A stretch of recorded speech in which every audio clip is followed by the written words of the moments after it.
Hello दोस्त, आज हम धातु और अधातु का सेकेंड वीडियो लेकर आए हैं आज। ठीक है, तो आज हम देखते हैं। कल हम 50 नंबर क्वेश्चन तक करवाए थे। आज 51 नंबर क्वेश्चन से आगे चलते हैं। ठीक है, 51 नंबर क्वेश्चन देखते हैं। ठीक है, 51 नंबर क्वेश्चन है, व्यावसायिक स्तर पे एल्युमिनियम धातु का निष्कर्षण किस अयस्क से किया जाता है? तो व्यावसायिक स्तर पर एल्युमिनियम धातु का निष्कर्षण बॉक्साइट से किया जाता है। किससे किया जाता है? बॉक्साइट से किया जाता है। ठीक है, 51 के बाद 52 देखते हैं। ठीक है, 52 नंबर क्वेश्चन। ठीक है, 52 क्वेश्चन, लोहे के चूना पत्थर कैल्शियम सिलिकेट CaSiO4 एक यौगिक है। ठीक है, ये एक यौगिक है जो बनाता है। यह यौगिक कहलाता है, क्या कहलाता है? यह यौगिक क्या कहलाता है? धातु बल कहलाता है। क्या कहलाता है? धातु बल कहलाता है। लोहे के चूना पत्थर कैल्शियम सिलिकेट जो है एक यौगिक बनाता है। यह यौगिक क्या कहलाता है? धातु बल कहलाता है। धातु बल कहलाता है। ठीक है, 52 के बाद 53 देखते हैं। 52 के बाद 53 देखते हैं। ठीक है, 52 के बाद 53, किसी तत्व के गुण धर्म का दो या दो से अधिक विभिन्न रूपों में प्रस्तुतिकरण तत्व की क्या कहलाती है? तत्व की क्या कहलाती है? बोल रहा है क्वेश्चन कि किसी तत्व के गुण धर्म का दो या दो से अधिक विभिन्न रूपों में प्रस्तुतिकरण तत्व क्या कहलाती है? तो प्रस्तुतिकरण तत्व क्या कहलाती है? अपरूपता कहलाती है। क्या कहलाती है? अपरूपता कहलाती है। क्या कहलाती है? अपरूपता कहलाती है। ठीक है, 53 के बाद 54 देखते हैं। ठीक है, 53 के बाद 54 देखते हैं। ठीक है, 54 नंबर क्वेश्चन, धातुओं की प्रकृति होती है। तो बता दें कि धातुओं की प्रकृति क्या होती है। जैसे सोडियम, सोडियम क्या है? धातु है। सोडियम के ऊपर कैसा चार्ज होता है? प्लस चार्ज होता है। और एक क्लोरीन क्या है? क्लोरीन क्या है? अधातु है। तो क्लोरीन के ऊपर क्या चार्ज होता है? माइनस चार्ज होता है। यहाँ पर से पता चल गया कि धातुओं की प्रकृति क्या होती है। सोडियम क्या है? धातु। तो धातु के ऊपर कौन सा चार्ज होता है? Plus charge. तो धातुओं की प्रकृति कैसी होगी? विद्युत धनात्मक। धनात्मक मतलब पॉजिटिव। ठीक है, धातुओं की प्रकृति क्या होती है? विद्युत धनात्मक। और अधातुओं का प्रकृति पूछेगा तो क्या होगा? विद्युत ऋणात्मक होगा। ठीक है, यहाँ पर से दो क्वेश्चन क्लियर हो जाएगा। ठीक है, दो क्वेश्चन देखते हैं। अगला क्वेश्चन है। ठीक है, 54 के बाद 55 देखते हैं। ठीक है, 55 नंबर क्वेश्चन क्या है? ठीक है, देखते हैं। लोहा एवं इस्पात को जंग से सुरक्षित रखने के लिए उन पर किस धातु की पतली परत चढ़ाई जाती है? तो लोहा और इस्पात को जंग से सुरक्षित रखने के लिए उस पर हम जिंक धातु का परत चढ़ाया जाता है। ठीक है, कौन सा धातु का परत? जिंक धातु का परत चढ़ाया जाता है। ठीक है, आगे देखते हैं। 56 क्वेश्चन नंबर 56 देखते हैं। ठीक है, किस रासायनिक यौगिक को गर्म करने पर प्लास्टर ऑफ पेरिस प्राप्त किया जा सकता है? कौन सा रासायनिक यौगिक को हम गर्म करेंगे तो प्लास्टर ऑफ पेरिस प्राप्त होगा? तो किसको गर्म करेंगे? जिप्सम को। किसको गर्म करेंगे? जिप्सम को जब हम गर्म करेंगे तो क्या मिलेगा? प्लास्टर ऑफ पेरिस मिलेगा। ठीक है, 55 के बाद देखते हैं 56। ठीक है, नहीं 56 हुआ था ना। 56 के बाद 57 देखते हैं। ठीक है, 57 नंबर क्वेश्चन देख लेते हैं। ठीक है, 57, विद्युत अपघटनी परिष्करण में अशुद्ध धातु को बनाया जाता है। ठीक है, तो विद्युत अपघटनी परिष्करण में अशुद्ध धातु को बनाया जाता है। तो एक होता है कैथोड, एक होता है एनोड। ठीक है, एक एनोड होता है, एक क्या होता है? कैथोड होता है। तो विद्युत अपघटनी परिष्करण में अशुद्ध धातु को क्या बनाया जाता है? अशुद्ध धातु के बनाया जाता है एनोड। क्या बनाया जाता है? एनोड बनाया जाता है। क्या बनाया जाता है? एनोड। अशुद्ध धातु में क्या बनाया जाता है? एनोड। अशुद्ध धातु में, कौन सा धातु में? अशुद्ध धातु में। अशुद्ध धातु में क्या बनाया जाता है? एनोड। और कैथोड को क्या बनाया जाता है? शुद्ध। कैथोड को शुद्ध धातु दिया जाता है। ठीक है, शुद्ध धातु। ठीक ना, ये क्या? अशुद्ध धातु। कौन सा धातु? अशुद्ध धातु। तो क्वेश्चन क्या है? विद्युत अपघटनी परिष्करण में अशुद्ध धातु को क्या बनाया जाता है? एनोड बनाया जाता है। क्या बनाया जाता है? एनोड बनाया जाता है। ठीक है, आगे देखते हैं क्वेश्चन 57 के बाद 58 देखते हैं। ठीक है, 58, थोड़ा कलर हम चेंज कर लेते हैं। ठीक है, यहाँ पे थोड़ा रेड ले लेते हैं। ठीक है, 57 के बाद 58 देखते हैं। ठीक है, 58 क्या है? निम्नलिखित में कौन से सबसे अधिक अभिक्रियाशील धातु है? मतलब कि इन चारों ऑप्शन में सबसे अधिक अभिक्रियाशील धातु कौन है? तो सबसे अधिक अभिक्रियाशील धातु क्या है? पोटेशियम। कौन सा है? पोटेशियम। कौन है? पोटेशियम है। उसके बाद सोडियम होगा, फिर उसके बाद आगे होगा, ठीक है ना। बहुत सारा तत्व है जो कि सोडियम, पोटेशियम और उसके नीचे सब है, ठीक है। तो सबसे अधिक पूछेगा कि सबसे अधिक अभिक्रियाशील धातु कौन सा है, तो पोटेशियम होगा। क्या होगा? पोटेशियम होगा, ठीक है। क्वेश्चन नंबर 58 के बाद देखते हैं 59। 58 के बाद 59 देखते हैं, ठीक है। 59, ठीक है। जब मैग्नीशियम फीता को जलाया जाता है तो उत्पन्न आग की लौ होती है। उत्पन्न आग की लौ क्या होती है? चमकीली उजला। चमकीली उजला होती है। कैसी होती है? चमकीली उजला। जब मैग्नीशियम फीता को जलाया जाता है तो आग की लौ कैसी होती है? मैग्नीशियम चमकीली उजला होता है। चमकीली क्या होता है? उजला होता है, ठीक है। 59 के बाद आज 60 नंबर हम क्वेश्चन देखते हैं, ठीक है। यहाँ पे देख लेते हैं थोड़ा, ठीक है। यहाँ पे बोल रहा है कि एक्वा रेजिया रॉयल जल, ठीक है। एक्वा रेजिया को क्या बोलते हैं? रॉयल जल। किस अनुपात में सांद्र HCl, सांद्र HCl मतलब हाइड्रोक्लोरिक अम्ल, मतलब एक HCl है और क्या है? हाइड्रोक्लोरिक अम्ल, और एक क्या है? नाइट्रिक अम्ल। नाइट्रिक अम्ल का फॉर्मूला क्या होता है? HNO3। HNO3 होता है। क्या होता है? HNO3। तो बोल रहा है कि एक्वा रेजिया में किस अनुपात में सांद्र हाइड्रोक्लोरिक अम्ल, मतलब ये HCl सांद्र हाइड्रोक्लोरिक अम्ल और सांद्र HNO3 नाइट्रिक अम्ल का ताजा मिश्रण होता है, तो इसका अनुपात बताना है। इसका अनुपात क्या होगा? ऑप्शन नंबर डी 1:3 होगा। मतलब कि HCl कितना होगा? 1, और कितना? HNO3 कितना होगा? 3 होगा। इसका अनुपात क्या होगा? पूछ रहा है कि सांद्र हाइड्रोक्लोरिक अम्ल मतलब HCl और नाइट्रिक अम्ल, ठीक है। सांद्र हाइड्रोक्लोरिक अम्ल और सांद्र क्या? नाइट्रिक अम्ल, दोनों का अनुपात क्या होगा? 1:3। अगर पूछेगा मतलब कि सांद्र नाइट्रिक अम्ल, पहले नाइट्रिक अम्ल कर लेगा और फिर बाद में HCl बोलेगा तो क्या हो जाएगा? 3:1 होगा। अगर ये वाला यहाँ आ जाएगा, ये वाला यहाँ आ जाएगा तो क्या हो जाएगा? 3:1, ठीक है। तो पूछ रहा है क्या? सांद्र हाइड्रोक्लोरिक अम्ल और सांद्र नाइट्रिक अम्ल। तो सांद्र नाइट्रिक अम्ल क्या होता है? 1:3, ठीक है। क्वेश्चन नंबर 60 के बाद देखते हैं 61 नंबर क्वेश्चन, ठीक है। 61 नंबर क्वेश्चन थोड़ा देखते हैं, ठीक है। 61 क्या है? अपने शुद्ध रूप में धातु की सतह होती है। बताओ, धातु की सतह कैसी होती है? शुद्ध रूप में धातु की सतह कैसी होती है? चमकदार होती है। अपने शुद्ध रूप में धातु की सतह कैसी होती है? चमकदार होती है, ठीक है। आगे देखते हैं क्वेश्चन नंबर 61 के बाद 62 देखते हैं। 62 नंबर क्वेश्चन देखते हैं, ठीक है। 62 क्या? 62 नंबर, धातु का पतले तार के रूप में खींचने की क्षमता को क्या कहते हैं? धातु के पतले तार के रूप में खींचने की क्षमता को क्या कहते हैं? तन्यता कहते हैं। तन्यता कहते हैं।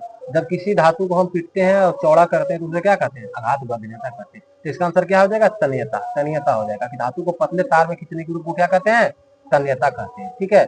62 के बाद 63 देखते हैं। 63, 63 नंबर क्वेश्चन, 63 नंबर क्वेश्चन देखते हैं कि कुछ धातुओं को पीटकर पतली गुणधर्म को क्या कहते हैं? क्या कहते हैं? चादर बनाया जा सकता है इसे, मतलब क्या कह सकते हैं? मतलब कुछ धातुओं को पीटकर पतली गुणधर्म को क्या कहते हैं? मतलब उसको पतला करना, चादर बनाया जा सकता है तो उसे हम क्या कहते हैं? उसे हम क्या कहते हैं? आघात बंधनीयता कहते हैं। मतलब पीटना है उसको, तानना नहीं, पतला तार के रूप में नहीं तानना है, किस उसको क्या करना है? पीटना है। तो पीट कर क्या बनाया जाता है? आघात बंधनीयता, उसको चौड़ा बनाया जा सकता है, ठीक है। इसका आंसर क्या होगा? ऑप्शन नंबर बी, ठीक है। Option number B. 63 के बाद देखते हैं 64 नंबर क्वेश्चन। 64 नंबर क्वेश्चन क्या है? 64 नंबर क्वेश्चन देख लेते हैं। 64 नंबर क्वेश्चन है कि जो धातुएं कठोर सतह से टकराने पर आवाज उत्पन्न करती है उन्हें क्या कहते हैं? क्या कहते हैं?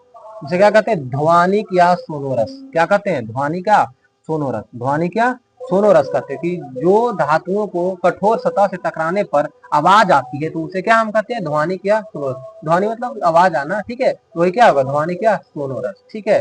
अब देखते हैं 60 के बाद 64 के बाद 65 नंबर क्वेश्चन, ठीक है। 65 नंबर क्वेश्चन क्या है?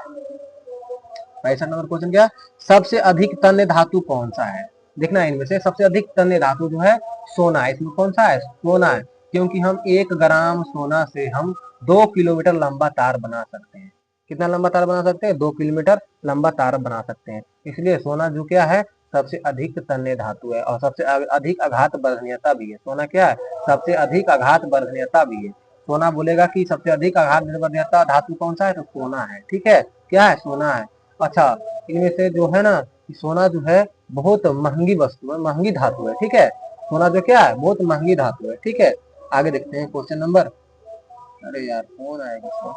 ठीक है, देखते हैं 65 के बाद थोड़ा देख लेते हैं थोड़ा 66, 66 नंबर क्वेश्चन देख लेते हैं थोड़ा। ठीक है, 66 किया, देखो अभी आ गया क्वेश्चन। अभी पिछला क्वेश्चन में जस्ट बताए थे कि 1 ग्राम सोना से कितना लंबा तार बनाया जा सकता है। कितना बनाया जा सकता है, 2 किलोमीटर लंबा तार बनाया जा सकता है। 1 ग्राम सोना से कितना लंबा तार बनाया जा सकता है, 2 किलोमीटर लंबा तार बनाया जा सकता है। ठीक है, अब 66 के बाद देखते हैं 67 नंबर क्वेश्चन। ठीक है, 67 नंबर क्वेश्चन क्या है, 67। ठीक है, कमरे के ताप पर मरकरी धातु किस अवस्था में पाई जाती है। कमरे के ताप पर जो है मरकरी जो धातु है, धातु मरकरी को जो बोलते हैं धातु ना, वो कौन अवस्था में पाया जाता है, द्रव अवस्था में पाया जाता है। ठीक है, मरकरी जो है द्रव अवस्था में पाया जाता है कमरे के ताप पर। ठीक है, 67 के बाद देखते हैं 68 नंबर क्वेश्चन। 68 नंबर क्वेश्चन देखते हैं। ठीक है, 68 क्वेश्चन। ठीक है, इनमें से कौन अधातु होते हुए भी चमकीला होता है। ठीक है, मतलब अधातु होते हुए भी चमकीला होता है। तो क्या है, आयोडीन। आयोडीन क्या होता है, चमकदार होता है, लेकिन आयोडीन क्या है, अधातु है। अधातु होते हुए भी ये क्या होता है, चमकीला होते हैं। क्या होते हैं, चमकीला होते हैं। ठीक है, 68 के बाद देखते हैं 69। 68 के बाद 69 देखते हैं। ठीक है, 69 नंबर क्वेश्चन क्या है, सबसे कठोर प्राकृतिक पदार्थ कौन है। सबसे कठोर प्राकृतिक पदार्थ, हीरा। हीरा से ज्यादा सबसे, मतलब जो हीरा है उससे ज्यादा कठोर पदार्थ दुनिया में कोई नहीं है। ठीक है, तो क्या है, सबसे कठोर पदार्थ क्या है, हीरा है। पदार्थ क्या है, हीरा है। 69 के बाद देखते हैं 70 नंबर क्वेश्चन। ठीक है, 70 नंबर क्वेश्चन। 70 नंबर क्वेश्चन क्या है, एल्युमिनियम पर मोटी ऑक्साइड की परत बनाने की प्रक्रिया को क्या कहते हैं। एल्युमिनियम पर मोटी परत बनाने की प्रक्रिया को क्या कहते हैं, एथोडीकरण। कौन करण, एथोडीकरण। एल्युमिनियम पर मोटी ऑक्साइड की परत बनाने की प्रक्रिया को क्या कहते हैं, एथोडीकरण कहते हैं। क्या कहते हैं, एथोडीकरण कहते हैं। ठीक है, 70 के बाद देखते हैं 71 नंबर क्वेश्चन। ठीक है, 71 नंबर क्वेश्चन। ठीक है, 71। ठीक है, अभिक्रियाशीलता के इस क्रम में कौन सा सही है, मतलब कौन सा सही है इसमें से, ये सही है कि ये सही है कि ये सही है कि ये सही है। ठीक है, 71 नंबर क्वेश्चन लगता है कि अभिक्रियाशीलता में जो है कौन सही है, तो ऑप्शन नंबर सी सही है। कौन सही है, ऑप्शन नंबर सी। कैसे, देखो मैग्नीशियम है। ठीक है, मैग्नीशियम। ठीक है, यहाँ पे क्या है, एल्युमिनियम है, एल्युमिनियम है। उसके बाद क्या है, जिंक है, जिंक है। और उसके बाद क्या है, फिर लोहा, लोहा। तो सबसे ज्यादा अभिक्रियाशील क्या है, मैग्नीशियम है। उसके बाद कौन है, ये है, ये है, फिर ये है। सबसे कम अभिक्रियाशील इन चारों में से कौन है, लोहा, लोहा, लोहा। ये लोहा है, फिर मतलब लोहा। मैग्नीशियम, ये क्या है, मैग्नीशियम। मैग्नीशियम जो है इन सब में से क्या है, सबसे अधिक अभिक्रियाशील है। और सबसे कौन कौन है, लोहा है। तो इसलिए ऑप्शन क्या होगा, ऑप्शन नंबर सी होगा। ठीक है, अभिक्रियाशीलता श्रेणी में। ठीक है, 71 के बाद 72 नंबर क्वेश्चन देखते हैं। 72 नंबर क्वेश्चन देखते हैं। ठीक है, इनमें सबसे अधिक अभिक्रियाशील कौन है। इनमें सबसे अधिक अभिक्रियाशील कौन है, देखना है, सोडियम है कि कैल्शियम है कि पीबी मतलब अवलंबन है या थी औरम। ठीक है, तो कौन है, सोडियम है। इनमें से सबसे अधिक अभिक्रियाशील कौन है, सोडियम है। क्या है, सोडियम है। पीबी या सॉरी ये पीबी क्या है, लेड है। ये पीबी क्या है, लेड है। पीबी क्या है, लेड है। ये क्या है, औरम है, औरम, औरम। क्या है, औरम है। क्या है, औरम है। ठीक है, ये क्या है, कैल्शियम है। क्या है, कैल्शियम। ये क्या है, कैल्शियम है। ये तो जानवे करता है, यह क्या है, सोडियम है। तीन में से सबसे अधिक अभिक्रियाशील कौन है, सोडियम धातु है। कौन धातु है, सोडियम धातु। ठीक है, 72 के बाद चलते हैं 73। 72 के बाद चलते हैं 73 नंबर क्वेश्चन। ठीक है, 73 नंबर, सोडियम की परमाणु संख्या होती है। सोडियम की परमाणु संख्या कितना होती है, 11 होती है। सोडियम की परमाणु संख्या क्या होती है, कितना होती है, 11 होती है। 18 किसका होता है, आर्गन का। किसका होता है, आर्गन का। 12 किसका होता है, मैग्नीशियम का। 12 किसका होता है, मैग्नीशियम का। 13 किसका होता है, एल्युमिनियम का। ठीक है, जैसे कुछ और इंपॉर्टेंट देखने, जैसे सोना ए, सोना एयू, एयू का क्या होता है, 79 होता है। सोना एयू किसका होता है, 79 होता है। सी, सी मतलब कॉपर, कॉपर किसका होता है, 29। ठीक है, 29 का होता है। ठीक है, और जैसे देख लेते हैं कैल्शियम, कैल्शियम कितना होता है, कैल्शियम की परमाणु संख्या 20 होता है। ठीक है, और जैसे जिंक, जेड जिंक, जिंक कितना होता है, 30 होता है। ठीक है, ये सब परमाणु संख्या है। ठीक है, 73 के बाद चलते हैं 74 नंबर क्वेश्चन। ठीक है, 74 नंबर क्वेश्चन क्या है, पोटेशियम का परमाणु संख्या पूछ रहा है। ठीक है, पोटेशियम का परमाणु संख्या क्या होगा, पोटेशियम का परमाणु संख्या क्या होगा, पोटेशियम देखो, पोटेशियम किसमें होगा, 19 में होगा। पोटेशियम किसका होगा, 19। पोटेशियम की परमाणु संख्या क्या होगा, 19 होगा। ठीक है, 19 के बाद 74 के बाद देख चलते हैं 75 नंबर क्वेश्चन। ठीक है, 75 नंबर क्वेश्चन क्या है, बोले ऑक्सीजन की परमाणु संख्या। अब सब परमाणु संख्या यहाँ पे है। ठीक है, तो ऑक्सीजन का परमाणु संख्या क्या होता है, 8 होता है। ठीक है, और 7 किसका होता है, नाइट्रोजन का। 7 किसका होता है, नाइट्रोजन का। 9 किसका होता है, फ्लोरीन का। 10 किसका होता है, किसका होता है, फ्लोरीन के बाद क्या होता है, नियोन। किसका है, नियोन, यानी नियोन। ठीक है, अब आगे चलते हैं 75 के बाद 76। 76 नंबर क्लोरीन की परमाणु संख्या। क्लोरीन की परमाणु संख्या क्या होती है, 17। क्लोरीन की परमाणु संख्या क्या होती है, 17। क्लोरीन की परमाणु संख्या क्या होती है, 17 होती है। ठीक है, 76 के बाद 77 चलते हैं। 77 चलते हैं। ठीक है, 77 क्या है, 77। ठीक है, तो हीलियम की परमाणु संख्या। तो हाइड्रोजन के बाद क्या आता है, हीलियम आता है। तो हीलियम की परमाणु संख्या क्या है, 2 है। 77 के बाद चलते हैं 78। 78 नंबर क्वेश्चन देख लेते हैं थोड़ा। कैल्शियम है ना, 78 में क्या है, कैल्शियम है। कैल्शियम की परमाणु संख्या क्या होती है, 20 होती है। कैल्शियम की परमाणु संख्या क्या होती है, 20 होती है। 78 के बाद चलते हैं 79। 78 के बाद क्या चलते हैं, 79। 78 के बाद 79 फास्फोरस बोल रहा है क्या, फास्फोरस बोल रहा है। फास्फोरस की परमाणु संख्या क्या होगी, 15। फास्फोरस की परमाणु संख्या क्या होगी, 15 होगी। 79 के बाद चलते हैं 80। 80 में क्या है, देख लेते हैं। आयनिक यौगिक NaCl है ना, आयनिक यौगिक को क्या है, आयनिक यौगिक NaCl। NaCl का गलनांक कितना होता है, आयनिक यौगिक जो है ये NaCl है ना, तो इसका गलनांक क्या होगा, क्या होगा इसका गलनांक, ऑप्शन नंबर बी 1074। इसका ये गलनांक कितना होगा, 1074 होगा। आयनिक यौगिक का गलनांक कितना होगा, 1074 होगा। ठीक है, 80 के बाद चलते हैं 81। 80 के बाद कितना चलते हैं, 81 नंबर क्वेश्चन। 81 नंबर क्वेश्चन क्या है, 81। ठीक है, निम्नलिखित में से किस धातु को किरोसिन तेल में डुबाकर रखा जाता है, तो किरोसिन तेल में डुबाकर क्या रखा जाता है, पारा को रखा जाता है। पारा, पारा ये जो है मरकरी ना, पारा नहीं सोडियम है ना, सोडियम। निम्नलिखित में किस धातु को किरोसिन तेल में डुबाकर रखा जाता है, सोडियम धातु का रखा जाता है। ये जो पारा है ना, पारा जो है, पारा ये धातु है जिसे बोलते हैं मरकरी। पारा को क्या बोलते हैं, मरकरी। ये कमरे के ताप पर द्रव अवस्था में पाया जाता है। द्रव अवस्था में पाया जाता है। कमरे के ताप पर कौन अवस्था में पाया जाता है, द्रव अवस्था में पाया जाता है। ठीक है, और सोना क्या है, सोना जो है ये वायु से अभिक्रिया नहीं करता है। क्या नहीं करता है, वायु से अभिक्रिया नहीं करता है। सोना जो है ये धातु है, ये वायु से अभिक्रिया नहीं करता है। ठीक है, तांबा जो है ये विद्युत के अच्छे चालक होते हैं। ठीक है, जो हम लोग घरों में यूज करते हैं तार के रूप में। ठीक है, तांबा को। ठीक है, आज हम देखते हैं यहीं तक रखते हैं क्वेश्चन। ठीक है, यही तो क्वेश्चन आज रखते हैं आज। ठीक है, अब देखते हैं कल क्वेश्चन। ठीक है।